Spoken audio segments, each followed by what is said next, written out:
Legendary anime gets leaked. Anime being leaked is bad for everyone. Hello, welcome back to another video. My name is Noble Oath. I just wanted to talk about this very serious topic that I thought would be very good and beneficial for most of anime fans. More recently, I should say. I'm watching Konosuba for the first time, and you gotta keep this in mind that I'm barely on the second season. I'm on like episode 3 or 4. I absolutely love the series so much to the point where I binge it and I have a good time watching it, and I actually genuinely laugh at some of the parts. It is a series that is very lovable, and I never understood why I never watched it in the past, especially knowing I grew up with anime that is like from the early 2000s. I don't know why I never got into it, because obviously it's an isekai. I'm not too fond of isekai. I only watch the isekai that are very popular, such as Re:Zero. I still need to watch season 2. Konosuba is essentially an anime about a guy who literally dies and is reincarnated into another world. If you haven't heard the story, it basically goes like that. Every isekai does. But this guy, I mean, he's not that powerful.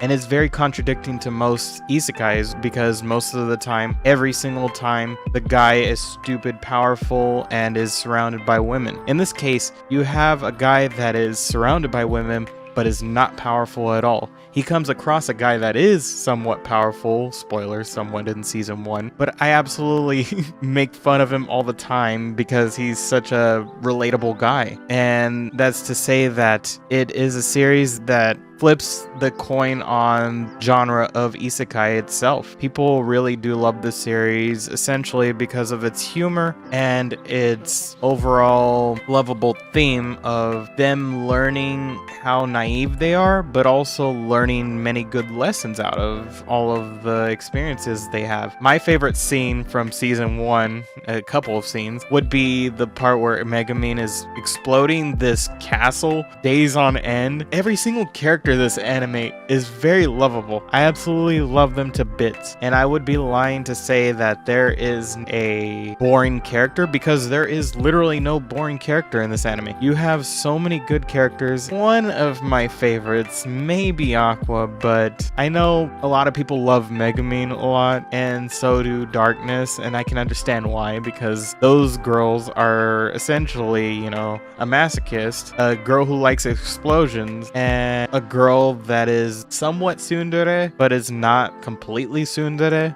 Essentially, those are the girls in the main party, and then you have the guy, which I completely forgot his name. He's right there. I would say that, you know, there were some parts where it threw me off guard, essentially when he did die for the first time and when he was reincarnated. That really never happens that much. And when it does, they usually just flip the coin and be like, you basically resurrected and went back to the same world that you just resurrected into. And so I thought that was pretty funny too, seeing how he died and met a goddess. That brings me to my main point. A lot of people love this anime, and that's to say that many people did grow up watching this anime, and they got season 1. A few years later, I believe, they got season 2. Okay, cool. And then it was announced that they're getting a season 3 of Konosuba, and essentially when people found out that there was going to be a season 3 of this anime, people were freaking awing at the fact that they're finally getting something. It's literally like No Game No Life if it got a season 2, and essentially that would be heaven on earth. With the remake of Spice and Wolf coming out, as well as this new Konosuba season 3 coming out as well, people are in heaven right now because it's a really classic and golden time for anime. It's like if Michael Jackson for some reason just started to resurrect from the dead and came back and started making new music. It's literally essentially like that, but in anime terms, I would say. This anime unfortunately fell victim to what I would like to call an idiotic prick that could not sway from his curiosity.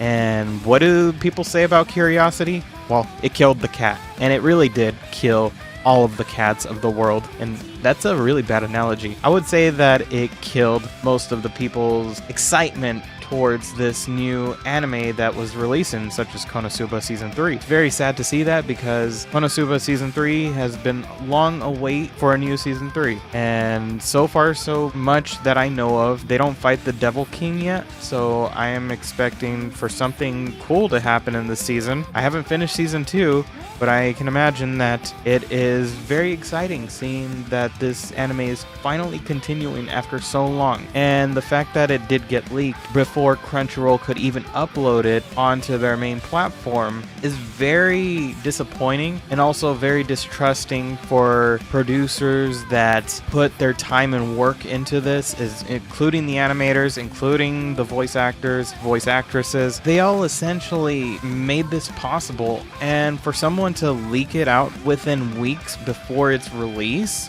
is very infuriating. And I feel like people would think that this just means that there's going to be less few conventions and distributors not trusting the foreign streaming services. It essentially puts it so it would be exclusive to Japan first. Once everything releases in Japan, essentially it will be released months down the line onto main streaming platforms, which is downright dirty, but also makes sense at the same time if you're thinking about how this anime, this classic golden anime, got leaked by some idiotic prick that could not hold in their excitement. With bad translations too, there would be a loss of revenue, but also a loss of viewership as well. Once people watch the leak, they won't want to watch anything that's on the main streamline services. It's so sad to see this because people cannot wait until the high quality, high definition of this anime is released. I'm watching Konosuba essentially dubbed. I chose dub for various reasons because it just brought back this nostalgia sort of feel to me personally. It's one of the most anticipated shows of this season in anime, and I will definitely give my thoughts on season 1 and season 2. I will pretty much give all of my thoughts on Konosuba in a later video because I absolutely love the series and I really want to dive deeper into it. Piracy has always been a thing in anime. For myself, I started watching anime on my 3DS, and back then I really didn't have a computer. I didn't know what Funimation and Crunchyroll were until I actually saw the name in like a watermark. It was something that I was like, oh, what is that? Crunchyroll? Funimation? I didn't really know much about those streaming platforms back then because I used to watch my anime on a 3DS. Seeing all of the nicks and knacks of streaming services, I give them a lot of credit because, you know, either way they are making money, but when something like this happens, they're also losing money at the same time. And I understand that there are some pirated websites, and I can name a few, but I won't because I don't want to guide people to other anime sources that you could watch anime at. I would be lying if I said I never watched anime on a pirated website. I feel like anyone has, but that doesn't mean you should. If you are essentially wanting the best out of an anime, watch it on a streaming platform because you could choose what quality and the highest quality if you want to watch that anime in. And I know it's paid for, you have to pay for it, and there's a good reason for it because you're getting that anime in the highest quality and in perfect translation as well. Essentially, if you are growing up in anime and you never had access to streaming platforms as a kid growing up, I totally understand why you would use pirated websites instead of services like Crunchyroll or Funimation, which, you know, rest in peace Funimation. That's the bottom line. Don't ruin it for everyone else. If you guys ever do come across another Konosuba leak or any other anime this season being released leaked, just try to stay away from it.